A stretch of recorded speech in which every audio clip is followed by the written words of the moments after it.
And so for me, it's like, look, I love real estate. I love doing deals. I might lose sometimes, I might win sometimes, but I'm enjoying that part of it. Right. And then, I also love my family, and I can be with them a lot more with this lifestyle that I do have.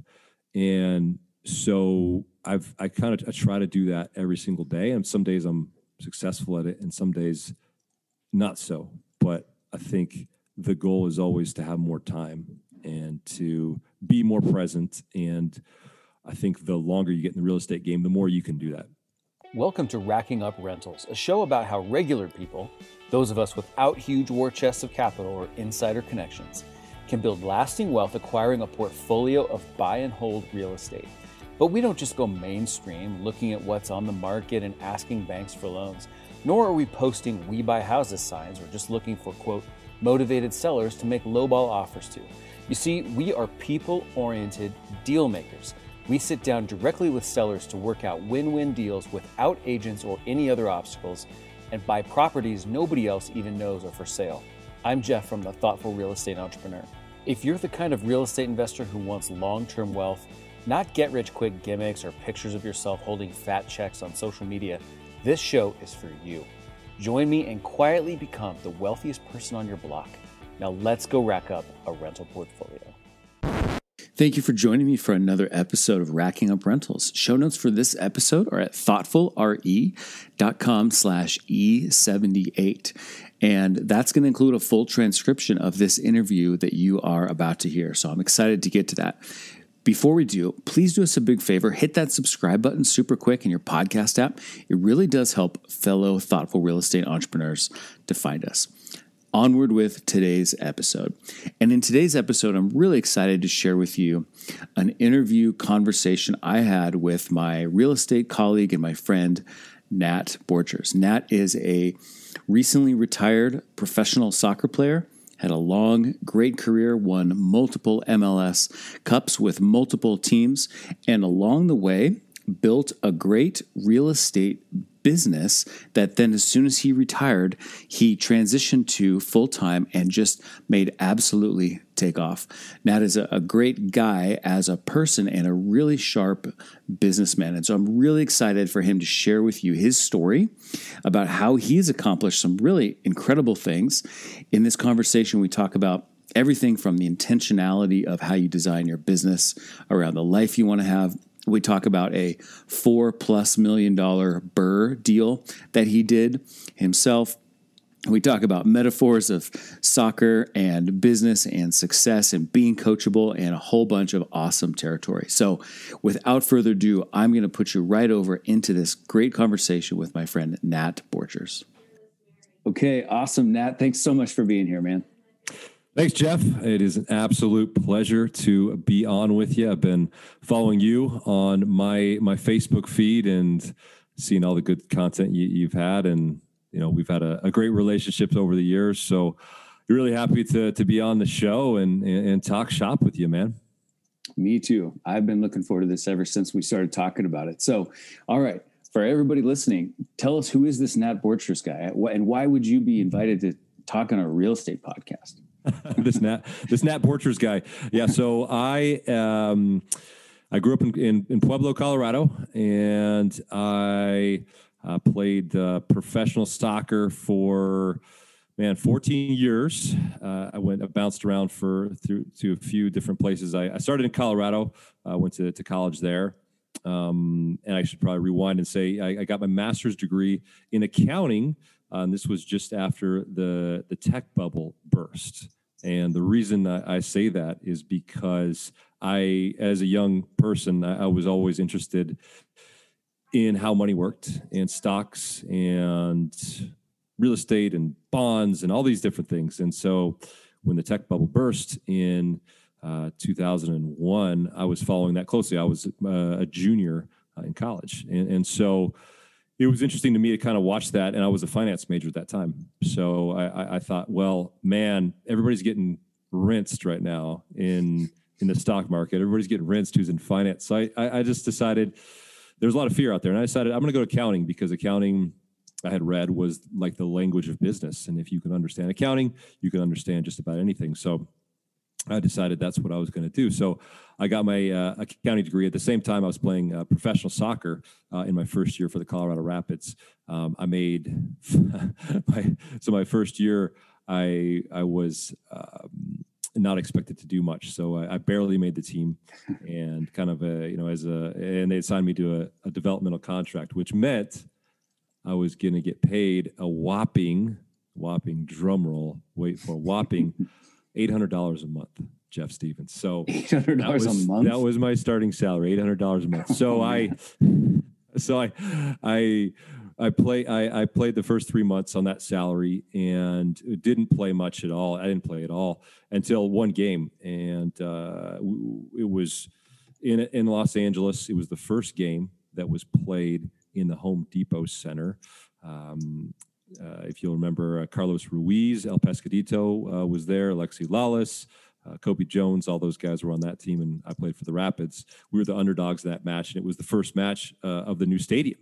And so the pitch was perfect. Everything was just like unbelievable that day, and I was on the bench. And 13 minutes in, the starting center back for the Rapids goes down. Didn't know it at the time, but it's a career-ending injury. He ruptured his ACL, MCL, LCL, the whole thing. And so I get the call from the bench. I go up and play in the game, and I end up playing and kicked the first couple balls out of bounds. I was a little nervous.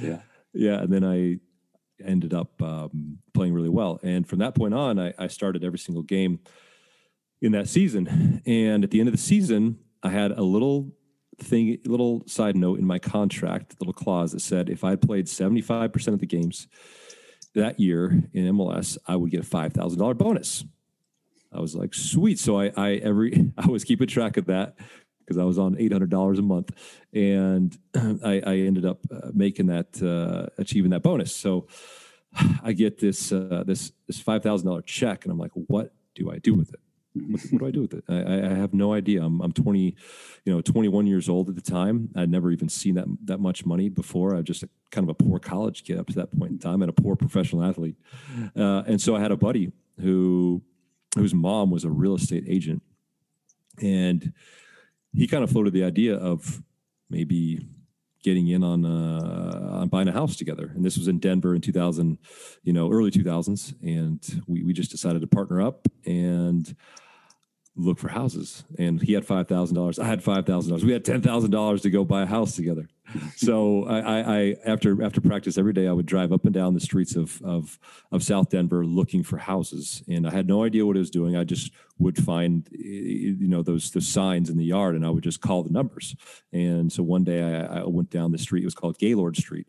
And I called this number, and it was for a 2-bed, 1-bathroom house, and got the agent's information. They called me back.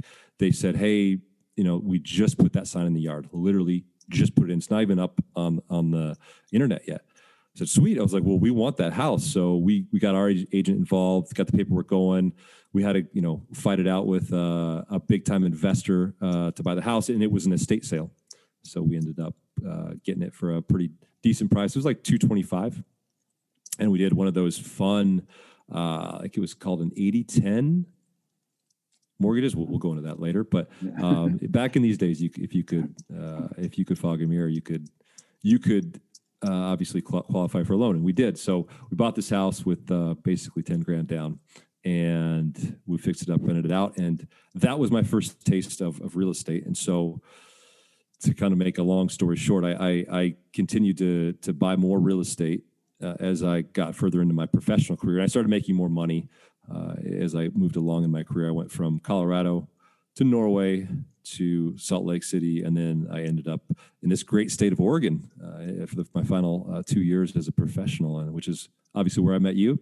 The reason I guess we're on is we're going to talk real estate, and real estate is my passion. It's my baby. I built a real estate business as you have from scratch, and it's taken blood, sweat, tears, and many tears, many tears. But and we still get punched in the face every now and again. But that's what we part of. So that's what. Yeah, nice. So I got to say, when you first came to Portland, I think probably your first match, or one of the first couple matches you played. I was, of course, in the stands in the program that they handed out, had a little, like, I don't know, it's a little spread inside about you. Who's the new guy on the team?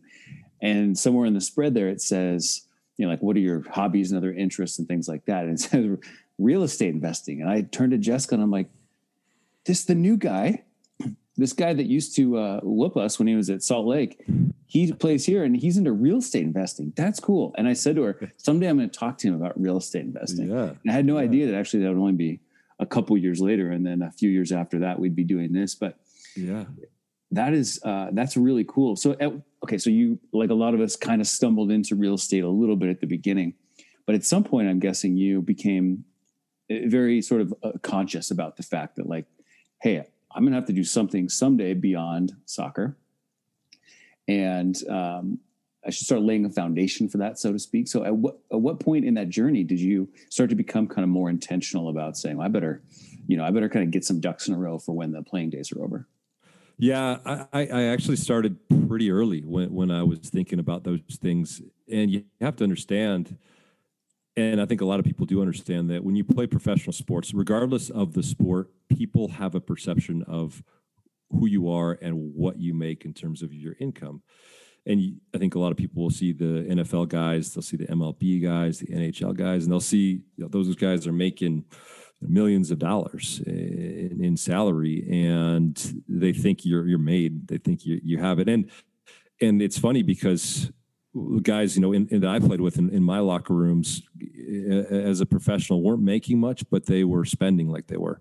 Mm-hmm. And they wanted to have that, I guess I call it the ghetto fabulous lifestyle. They wanted to show that they had the nice car, they had the nice house, they had the bling bling, whatever it was.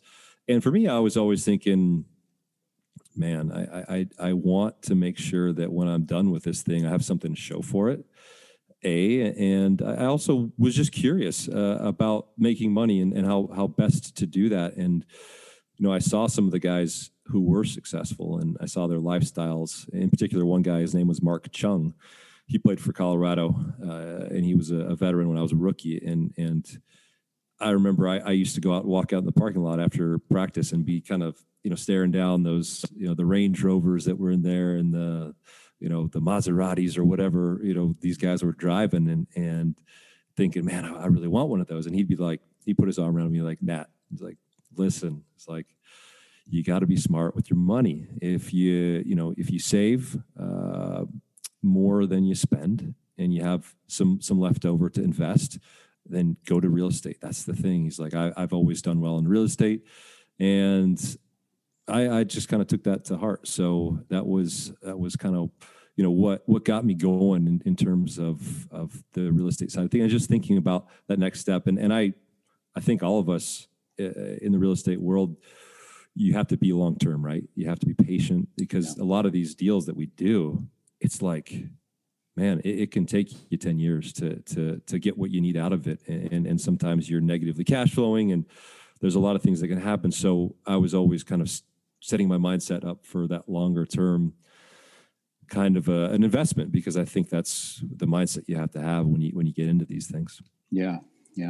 One of the things I know that you were cognizant of when you were ready to be done playing, that I just know this from our personal conversations, but I also know this is something a lot of our listeners will be able to relate to, is that you were going from having a W-2 or something very similar, something that was bankable, right, into potentially a situation that didn't look as good on paper for getting loans and stuff like that. And so I know that was a part of your thinking and some of the decisions you made after that to maintain some ability to have a, you know, documentable income. But it's funny, I'm guessing a lot of our listeners are thinking about like, oh yeah, well, when I quit playing professional sports, what am I going to do? But it's really the same kind of, situation for you, right? So how did you handle that? I mean, I know that was part of your thinking, but how did you handle that? Were there certain things you said, I want to get 8 of my 10 Fannie Mae loans before I stop having my W-2 so that I can, I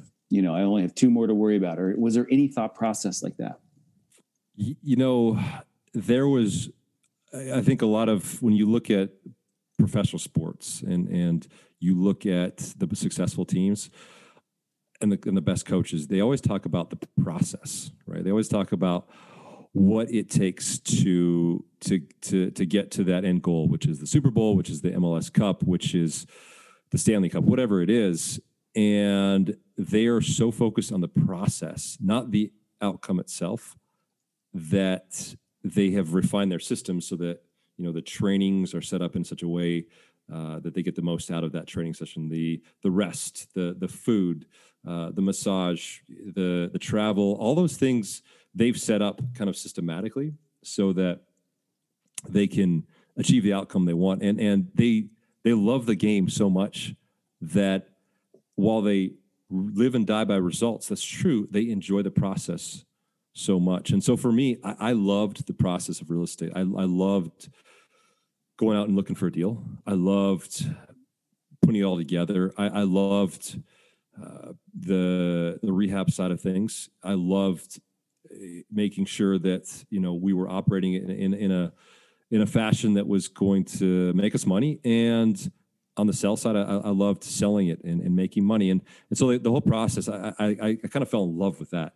And so, to answer your question, it was along the way, I just knew that no matter what happened with soccer, I was going to be in an industry, a place where I loved doing what I did. So it wasn't so much necessarily I needed that number to be where I needed to be. But because I'll be honest with you, Jeff, when I finished playing soccer and I didn't have the W-2 income, I purchased more real estate than I ever did before. Yeah. And there's reasons for that we can definitely go into, but that was the understanding and kind of the learning curve. My journey, I guess, is that I didn't need to have the W-2 job to buy property. And I think that's where a lot of people maybe get stuck. Yeah. Yeah. So that's a great segue, because the one thing I really wanted to ask you about was from my perspective, just as a friend, but not somebody who sees you like every day.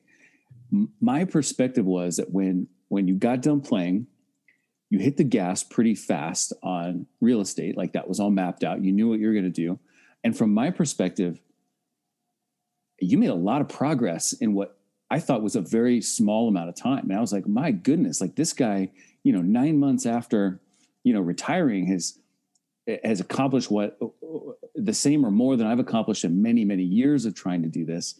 And did it seem that way to you? I guess that's my question. Were you surprised? You were like, no, I'm gonna knock down these next 30 units just a few months after retiring, or were you too like, wow, that was pretty fast? Well, I would say also to your credit, you've been very successful in your way, and you and I obviously we buy our real estate in different ways.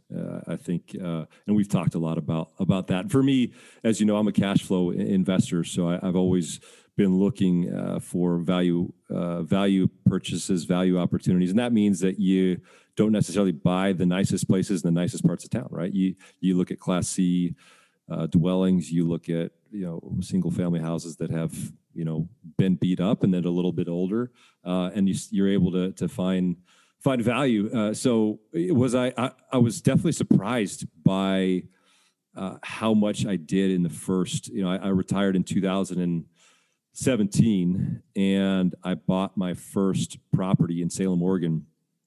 That same year, I want to say maybe a month later in March, and up to that point in time, I had purchased about I want to say about 15 units of real estate at that point in time.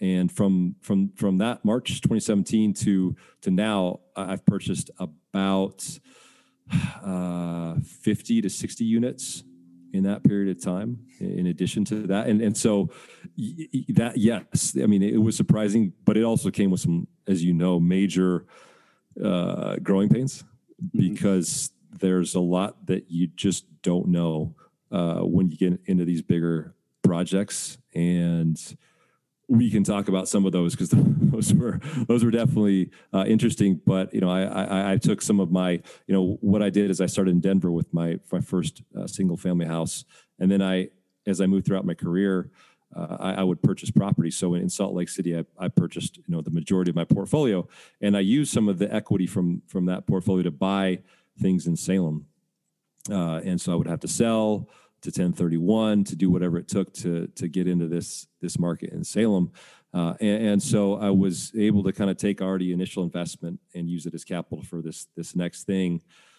But certainly the big thing for me, and I think for most investors, is the capital. And when I talk to other investors who are stuck, I think two of the biggest issues that come up are always finding deals and finding money.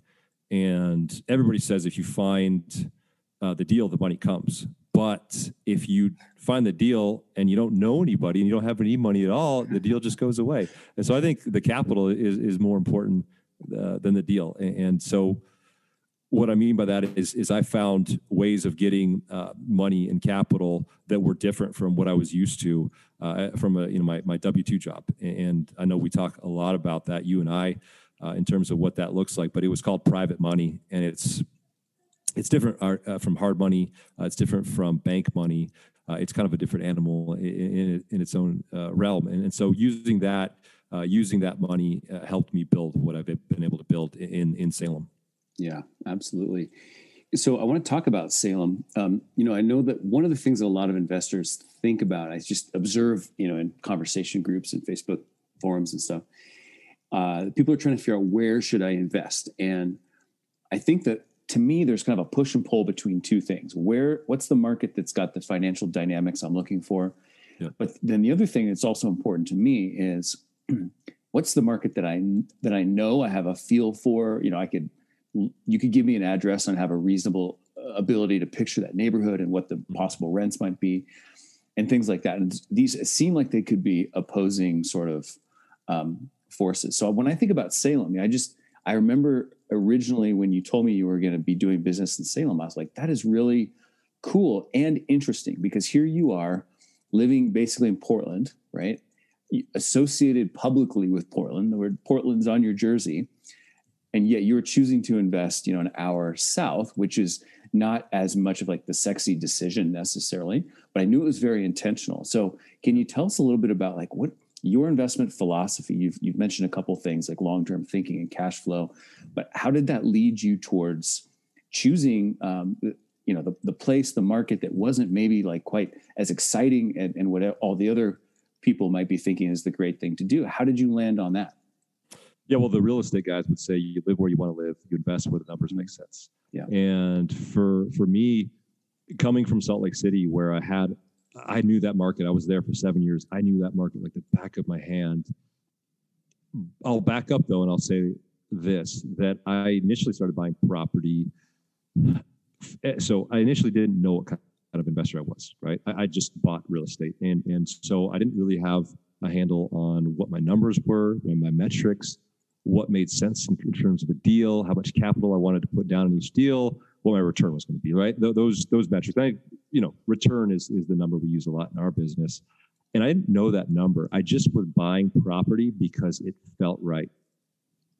And there was some method to my madness. I had read a book by a brilliant real estate guy who had bought, his last name was Shoemaker, and he bought real estate in Redondo Beach in the 60s and 70s in California, and he made a killing, and he advocated negative cash flowing. And I read that book, and I was like, okay, so it's okay to negatively cash flow in the right market if you are planning on like that equity backside.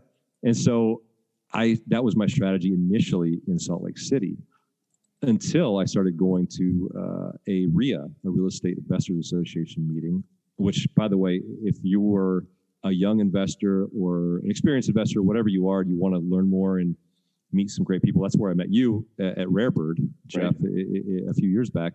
You want to meet like-minded people. That's where you go.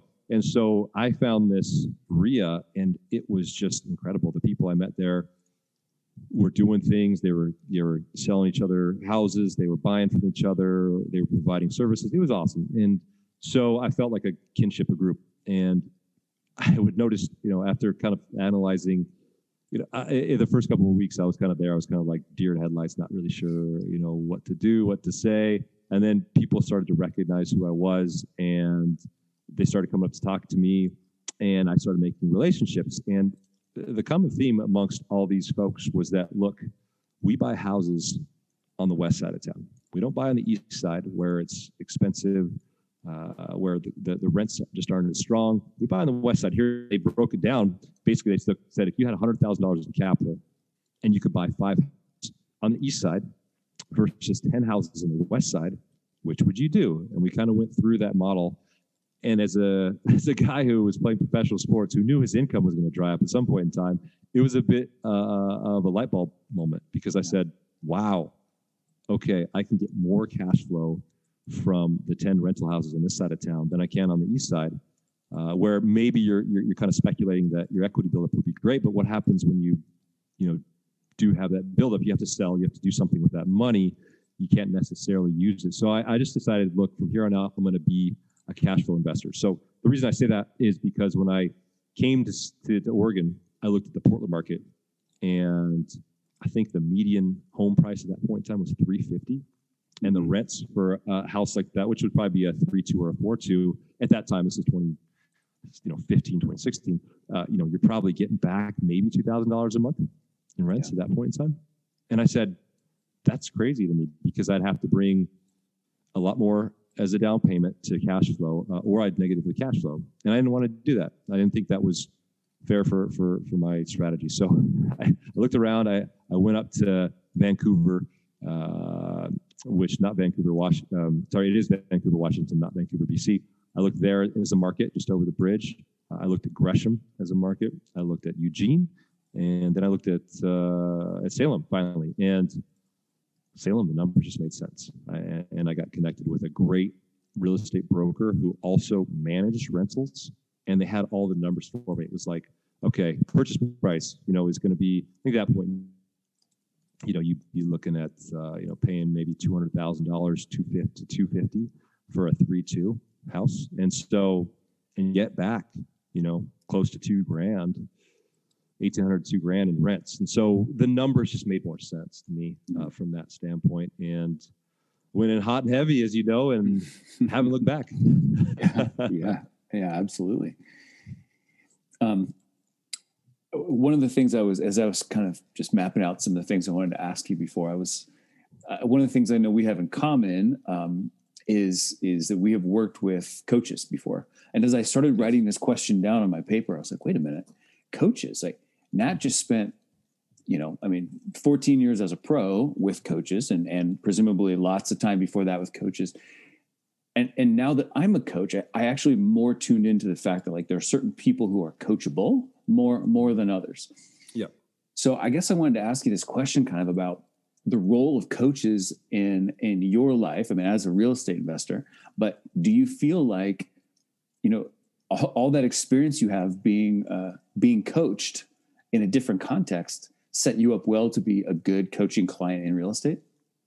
That's a great question. Am I making connections that don't exist there? No, you do. You are. You're good. You're good. I think when I think about success in this business, in this game, and in any facet of life, it always fascinates me when I hear people say that they don't need coaching, or they are only taking like that one class that is going to be that $14,000 class that they spend, maybe a month on, and they don't follow up with somebody who's continually with them to kind of guide them along the journey. I think that when it, I talked about, capital being important in the real estate game, but I think coaching is equally important.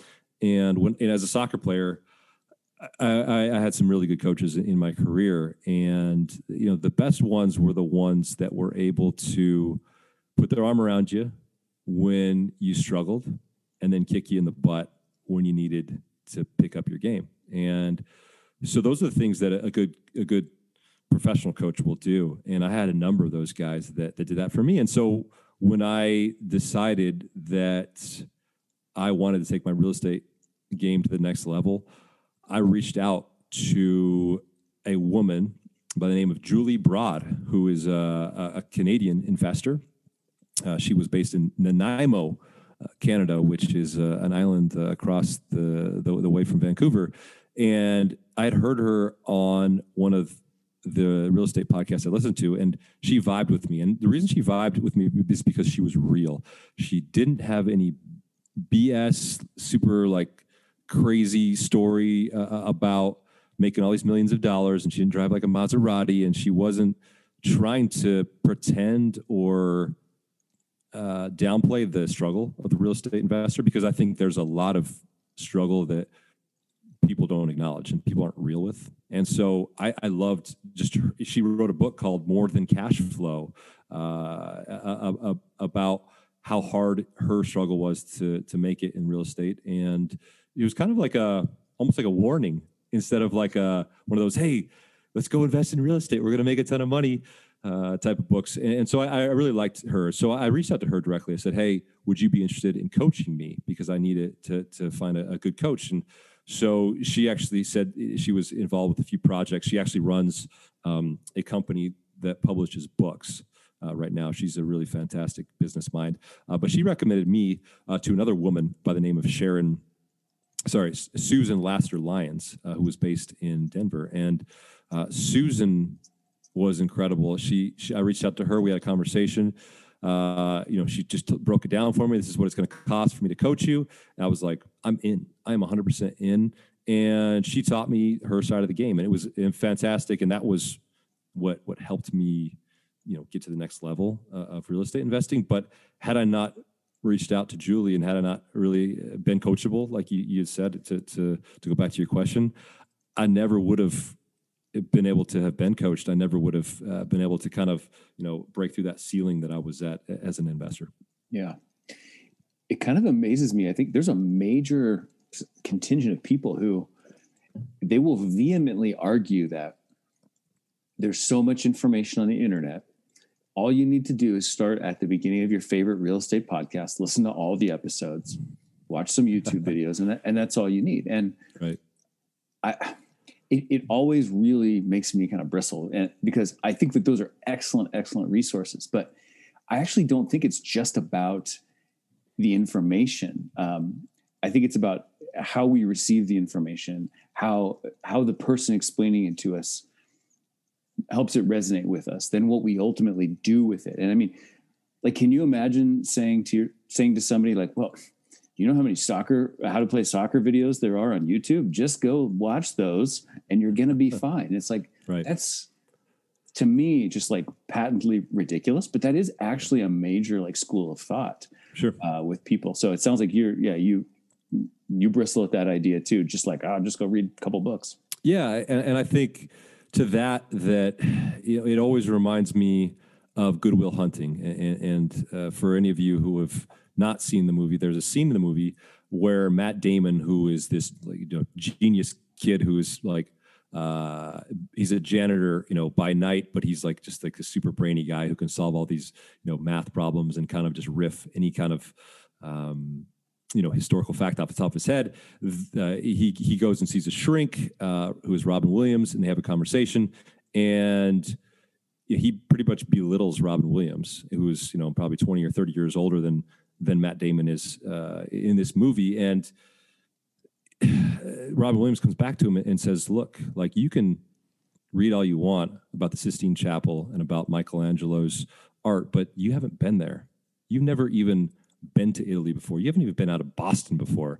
So you can't talk about what you haven't seen unless you've seen it, unless you've done it. And so I think to that, I always think about going out and doing it, right? Going out and traveling. You've traveled all over the world, Jeff, and I think that shows your interest in things.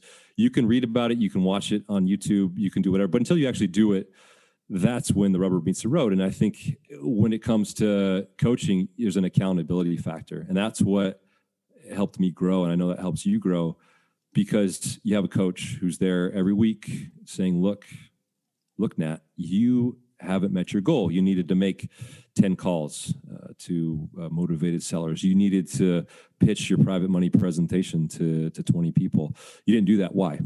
And you have to answer to somebody. And I think that's what the internet doesn't give you. And that's what a human being does when it comes to coaching. So I think it's just so important to get a good coach in this business.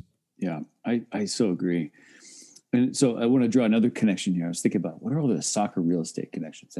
So the following comment, I'm not saying this to butter you up at all, but so when you stopped playing and then you started broadcasting, right? You kind of went in the, I don't know what they call it, the color commentary role or whatever, but like, let's cut to Nat for some insight on what just happened.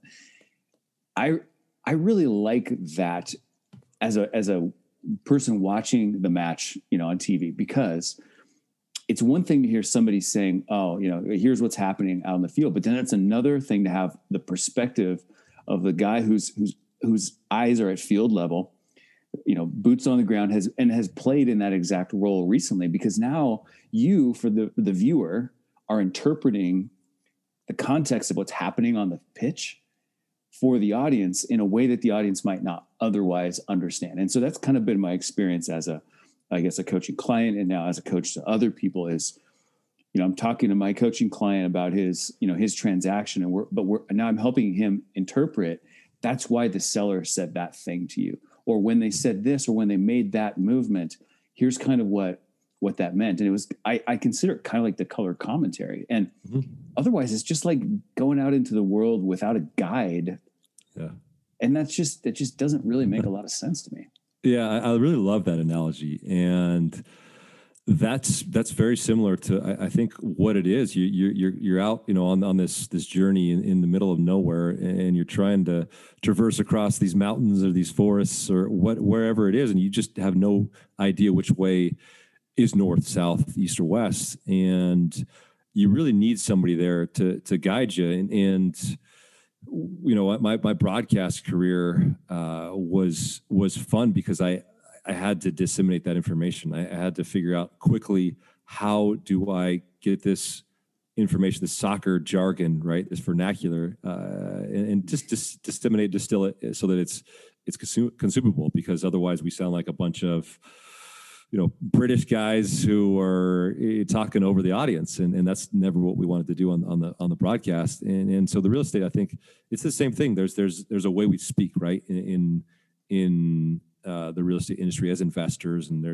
we talk a lot about returns, and we talk about deals, and we talk about financing, and we talk about rehab things, and there's a lot of things to learn. But once you kind of get past that, you realize it's understandable. But you do need somebody there to kind of walk you through that before you can really, set out on your path. Yeah. Yeah. So when you think of all these deals you've done, whether there were some that you did, before retirement or in the last few years since, if you think about just like one that jumps out in your mind that says, yeah, that one, I loved doing that one. It was fun. It was maybe the most exciting, maybe allowed you to kind of dig into your toolbox and use some things you learned you hadn't done before, but maybe it ended up being the most fulfilling, either financially or kind of experientially. Like, what's the one that jumps out? Can you tell us a little bit of the story about your favorite deal? Yeah, there's a lot of them, man. I'll be honest. There are a lot of deals that I've done that you're right. I think part of the thing that people don't realize as well is how creative you can be in this real estate investment game. And I think you do creativity a lot better than I do. You have, I think, a few more tools in your toolkit than I do. But the way I was taught, and I go back to Rich Dad Poor Dad for this, was in Rich Dad Poor Dad, you learn a lot of things about the game of real estate and kind of big picture finances, right? And just kind of, the middle class thinking versus like the rich thinking, the poor thinking versus the rich thinking. And one of the things that Kiyosaki says in that book, he just talks about 1031 exchanges and basically how he was able to build his portfolio. And one of the things he said was like, look, I bought, he would always talk about, I bought this house in Portland, Oregon in 2003, and then I sold it in 2007, and I bought something bigger, in like Phoenix, Arizona. And that always stuck with me as I was kind of looking at how to do things. And so I was always all about like very little skin in the game and maximum leverage. So a lot of people, and that makes people uncomfortable, I should say. A lot of investors would say, you can't be 100% levered. You can't be 90%. You have to be 70%. And to that, I would always say, look, it just depends on your appetite for risk. And it certainly depends on the deal. And so the deal, I think that, I know you and I have talked a lot about. You helped me through some of the challenging times with this. Was my 28 houses I bought at one time in Salem, and that one start to finish was a challenge because it just involved a lot of moving parts. And so basically, I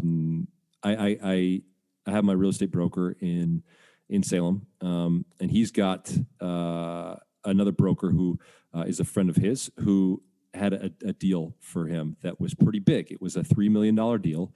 And there was a little bit of hair on this one because the seller was a fairly wealthy individual who had owned these properties for the majority of the last 20 years, but had absolutely run them into the ground.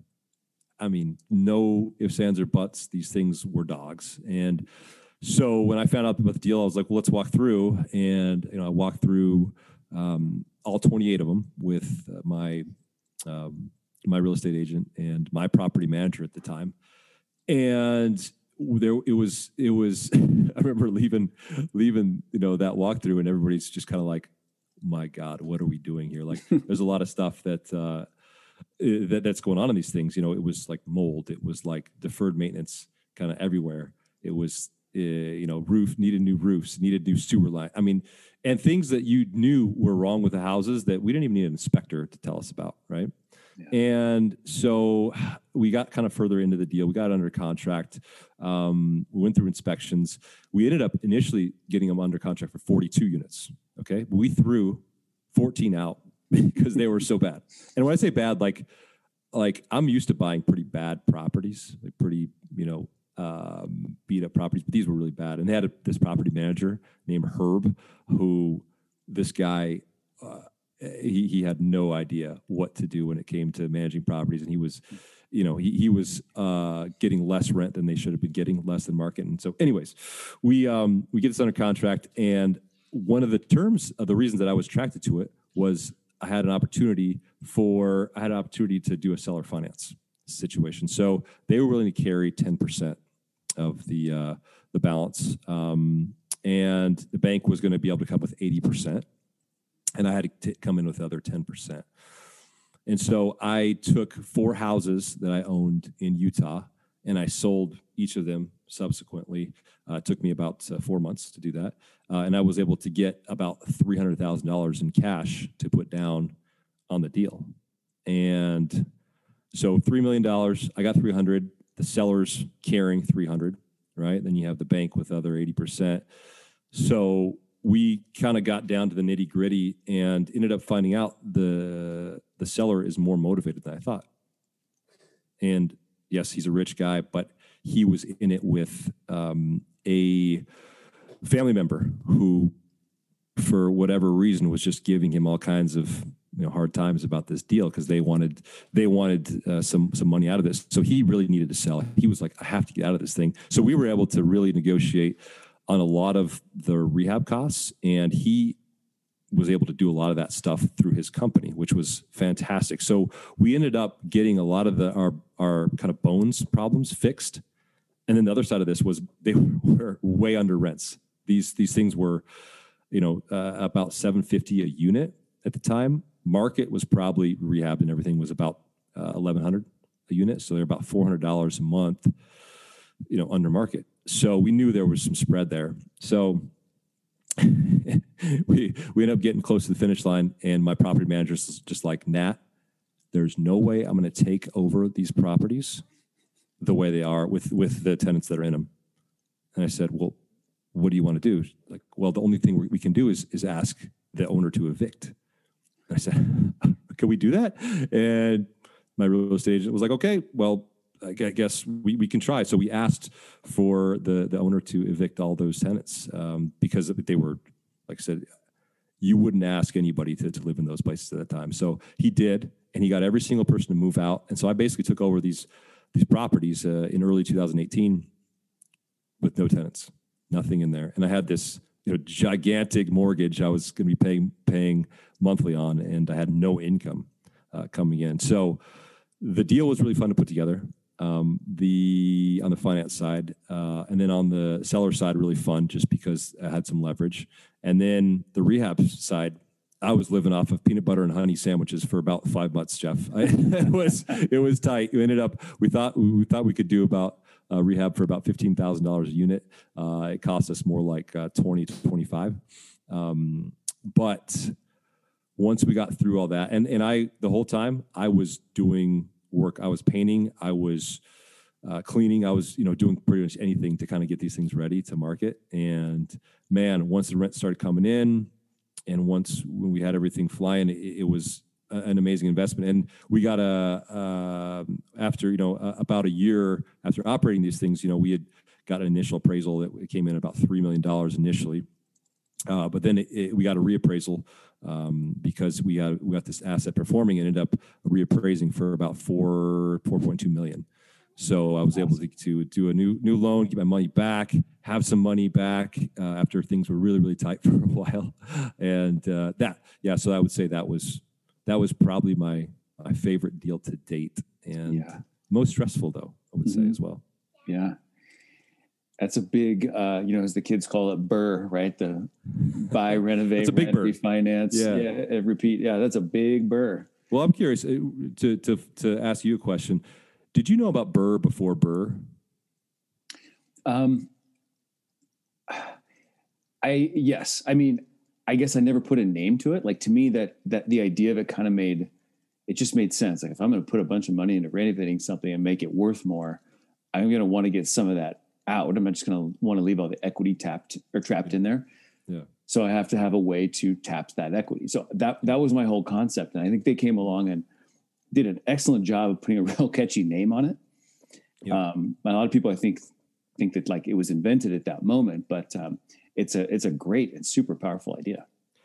I think it's fantastic. And the reason I ask you is because I knew of it before it was called that. I had a mentor in Utah who went by the initials of MMFA, and that was his method, his way. He would teach that to all of his students, and it was just very simple. It was just about being able to get that value on the front end, and then be able to refinance out on the back end and have little to no money in the deal, or even get money back. And I think it's great that Bigger Pockets has really put their stamp on it. With Brandon Turner, and he's a brilliant guy. But I always I feel like kind of an old school investor when I think about I was doing that stuff before it had a name to it. Exactly, man. I've said those exact words actually. But got to hand it to them. They put a great label on it. It's a nice proprietary name. That's cool. That's cool. All right, so shifting gears a little bit. I like to surround myself with friends who are not just buddies I like to hang out with, but people who I admire for various reasons. And I'm happy to say a lot of my friends are like that. And when I think about you, one of the things I really admire, I don't know if we've really ever talked about this before, but I'm always so impressed by your clarity of your priorities. Let's just say it always seems to me like you have a compass pointing at your due north, and that you don't let the BS of the world kind of get in the way of that. And I think there's a lot of people who would say, "Oh yeah, my family is my priority and stuff." But I've seen you like really draw clear lines and say, like, I'm available to this time. I'm not available till that time. I do this type of work. I don't do this type of work. These days are off. These days are on. And I just wanted to, first of all, compliment you and thank you for being an inspiration on that level. But have you always been that clear on what matters the most to you and that disciplined and sort of enforcing it? I'll have to say thanks for that compliment, and equally the same for you in terms of the way you think things through. And whenever we've had discussions, I feel like whenever I ask you a question, or I even send you an email, I feel like there is a lot of gear shifting, a lot of things working, and you're coming back with like the best possible answer with the most thought. And obviously that goes with, your brand, right? The thoughtful investor. And I think that's a credit to you. And in terms of, priorities, no, I haven't always been that way. I would say it took me until having kids to understand I guess, my purpose a bit, and to understand how to put those, you call those walls, those blinders on. When I first retired from professional soccer, I went through, I would say, a 6 to 12 month journey where I was, building my business over here and stressing about it. And then I was over here working on the broadcast and stressing about it, because they were both like new things in terms of how I was putting things together. And I was also on the board at Habitat for Humanity in Portland, and that was, just added to my plate. And I was kind of like, the analogy is like going to that, the buffet and filling up your plate and it just being overflowing with food and having no idea how to consume it all. And that's kind of how I was for a period of time. And then I started to, things started to break down in terms of my ability to be a good father and to be a good husband in terms of my time.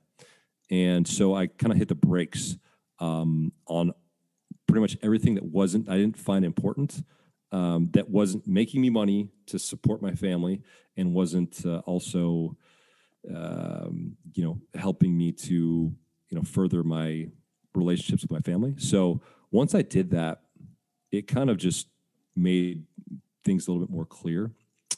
But I can also say it's hard, because you when you're building, when you're in the build phase, you can't be with your family all the time. You can't be present all the time. There's so many things that need your attention. So you almost have to be a little bit, I want to say, multitasking in some ways when you're building. And then once you've built it, I think, and you built it right, you can get to a phase where you're focused and you're present. And I think that's what I was able to achieve in a small amount of time. But I'll be honest, I was probably putting on a brave face a lot of those times, because it was really hard. And I think the one word that comes to me when I think about this, and I think we all do, right, when it comes to balance and, trying to figure out what is our definition of success and things like that, I think about intentionality. And I just think about being intentional every single day with what you want to do. And so for me, it's like, look, I love real estate. I love doing deals. I might lose sometimes, I might win sometimes, but I'm enjoying that part of it, right? And then, I also love my family, and I can be with them a lot more with this lifestyle that I do have. And so I try to do that every single day. And some days I'm successful at it, and some days not so. But I think the goal is always to have more time and to be more present. And I think the longer you get in the real estate game, the more you can do that.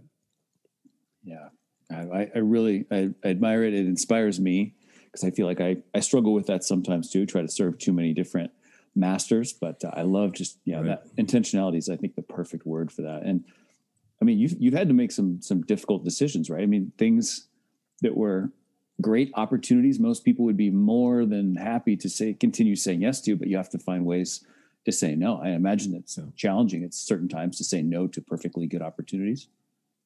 Yeah, I think definitely. When I first retired, I had a lot of fans reach out about appearances and about, I had a lot of people reach out about like partnering with like beard oil, products and things like that. And like I was kind of all over the place about like, wow, maybe I should try some of these things. I connected with some of these people, and I did all these appearances for schools, and it was just too much. And then I realized that I just needed to focus on just simplify, right? It was just about simplifying things.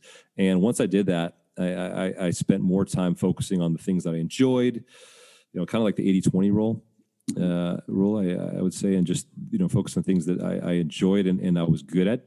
And I, would delegate the things I wasn't. And so a perfect example was I used to spend, probably 20 hours a month on my books for my real estate business. Mm-hmm. You have all these depreciation schedules, you have all of these mortgages, you have all these bills, you have all this stuff. And I used to just kind of hole up like, on the last Friday of every month and just like pound it out. And I would just leave there just being like overwhelmed and just like, what am I doing? And then I just said, what am I doing here? Like I've been able to find a property manager, and that saves me tons of time. So I delegated that problem. And so why don't I delegate my books to somebody else? And that was a big moment for me, and it freed up, a lot of hours in my month to do other things and to be with my family. And so, and you obviously, you can't just do that right away, right? You kind of have to do that, when you get at a certain place. So again, I respect the process of, but once you get there, I think you have to be ready to delegate. You have to be like ready to, give the keys to somebody else, because, there's a control aspect to it as well, as so. Yeah. So you said that word process again. I was thinking back to the earlier part of our conversation when you mentioned that, commit to the process. So one of the things I was pondering before we talked was like, what are the parallels between kind of winning as an athlete, which, by the way, you've been very humble and have not mentioned yet some of your winning accomplishments as an athlete, but parallels between, winning as an athlete and winning as an investor. And then I was thinking about log slices. All right. So for everybody listening, Portland Timbers, when a goal is scored, or when the goalkeeper gets a clean sheet, the mascot, Timber Joey, slices a bit off the log, and then the people who achieve those things kind of hold them up and they take them home and they're souvenirs. And so I was asking myself, like, well, what's like the log slice kind of for real estate investors, that the thing that like is like the symbol of the win of like, you did a good job today. But then you said the process thing, and I was like, well, okay, log slices are like outcomes, but doing the reps kind of in practice is probably more about the process. And so I'm not even sure if there's a question in here, Nat. I'm just I'm processing this whole this comparison, but if somebody's looking for like, what are the daily wins I can track, the process that I can feel good, like, I didn't close a deal today, but you know what I did? I called those 10 sellers, or I made those 3 private money pitches or whatever. Like, what are the daily rhythms that lead to the real estate investing log slices that win?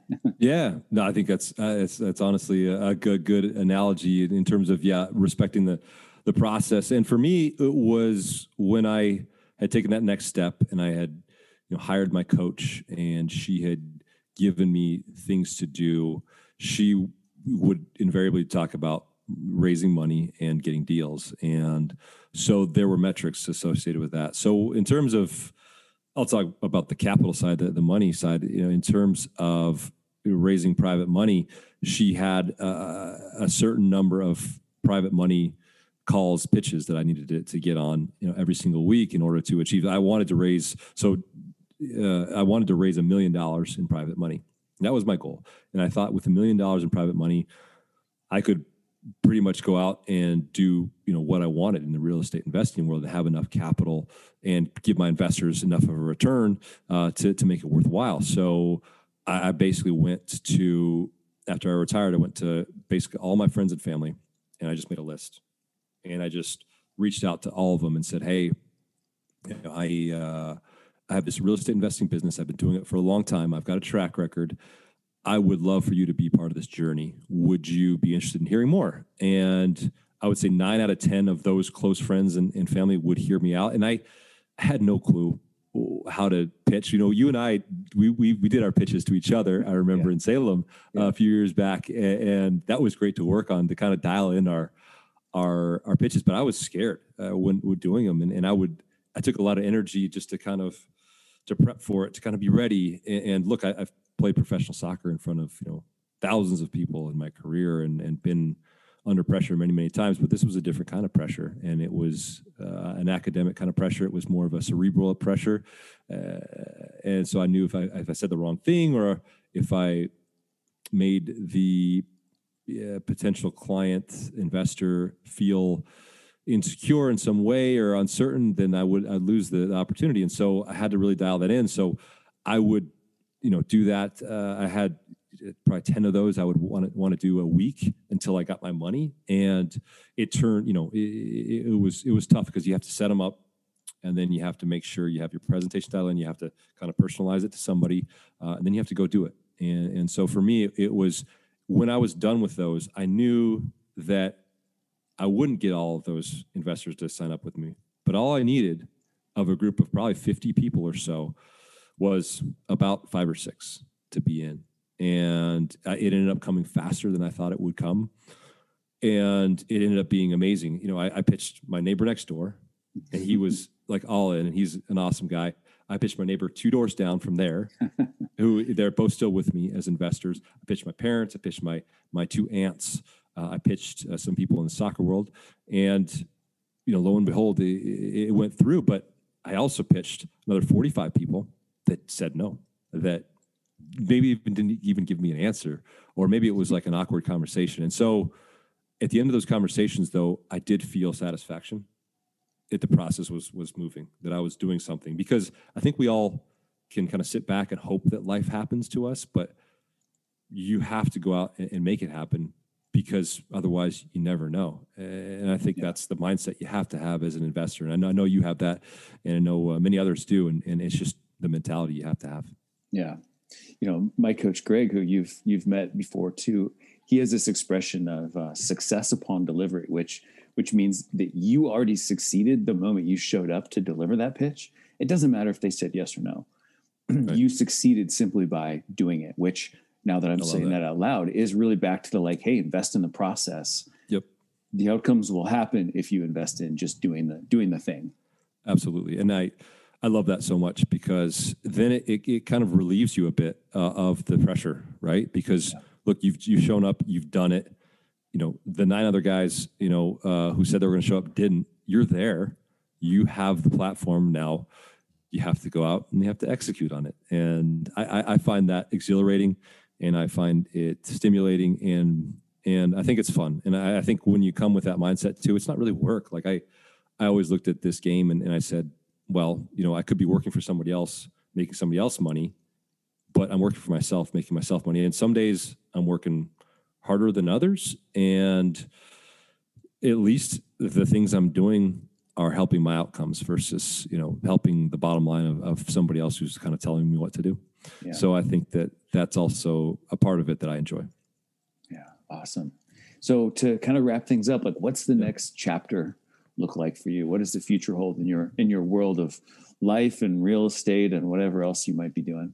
Oh, that's a great question. And well, I'm in a fortunate situation now. I've just retired from the broadcast job with the Portland Timbers. So I've got some more free time to really think and do some things, but I'm enjoying being kind of a stay-at-home dad right now. I've got my 2 kids, Lincoln and Denley, who are 6 and 4.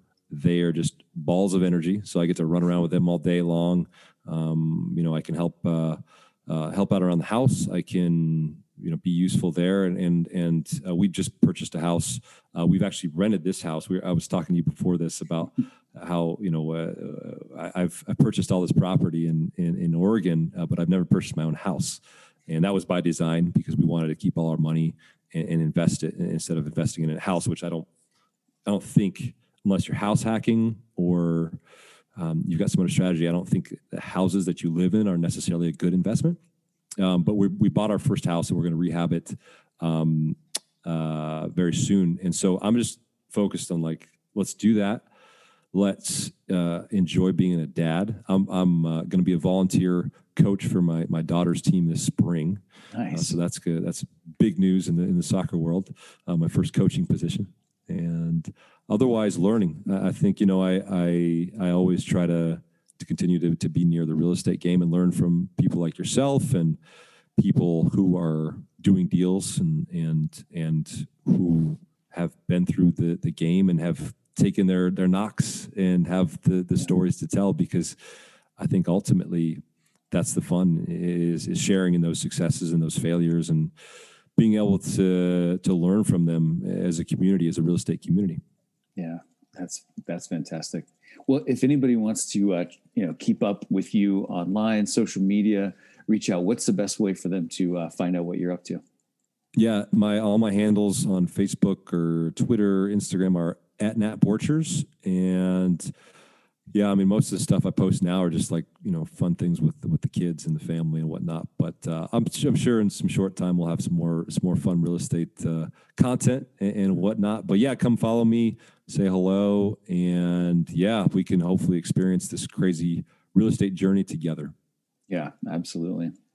Well, I appreciate you being here. I mean, I have to think, you know, when you think about like winning MLS Cups and putting on the red, white, and blue to represent your country. Racking up rentals it's got to be kind of on this. It's like the same shelf of the trophy case. I think it is. Yeah, it's a tangible thing, right? That's the beauty of it. And no, it's a pleasure to be on the show, and I'm happy for you and all your success, my friend. And absolutely a pleasure to be on with you today. Yeah, thanks so much. I can't wait for everybody to hear this and learn from your awesome experiences. So thank you so much. Thanks, bud. Well, I hope you enjoyed that conversation as much as I enjoyed having it with Nat. I learn so much every time I talk to him. If I can pat myself on the back for a quick second, I think I did a good job of not being total soccer fanboy, even though that's absolutely what I'm inclined to do every time I get to chat with my friend Nat. So that's it for today's episode of Racking Up Rentals. Again, show notes, including a full transcript, are at thoughtfulre.com/E78. Please do us a big favor by hitting that subscribe button in the podcast app and take just a second to rate and review the show. I super appreciate that. Did you know that we have a Facebook group for thoughtful real estate entrepreneurs as well? And we do. It's called Rental Portfolio Wealth Builders. Head over to Facebook, just type that in, or you could just go to group.thoughtfulre.com, and we'd love to have you join us over there. If you like this episode, take a screenshot of it on your phone. I'm guessing that's where you're listening, and post it to Instagram. Tag us on Instagram. We are at Thoughtful Real Estate. I'll see you in the next episode. Until then, this is Jeff from the Thoughtful Real Estate Entrepreneur, signing off. Thanks for listening to Racking Up Rentals, where we build long-term wealth by being win-win deal makers. Remember, solve the person to unlock the deal and solve the financing to unlock the profits.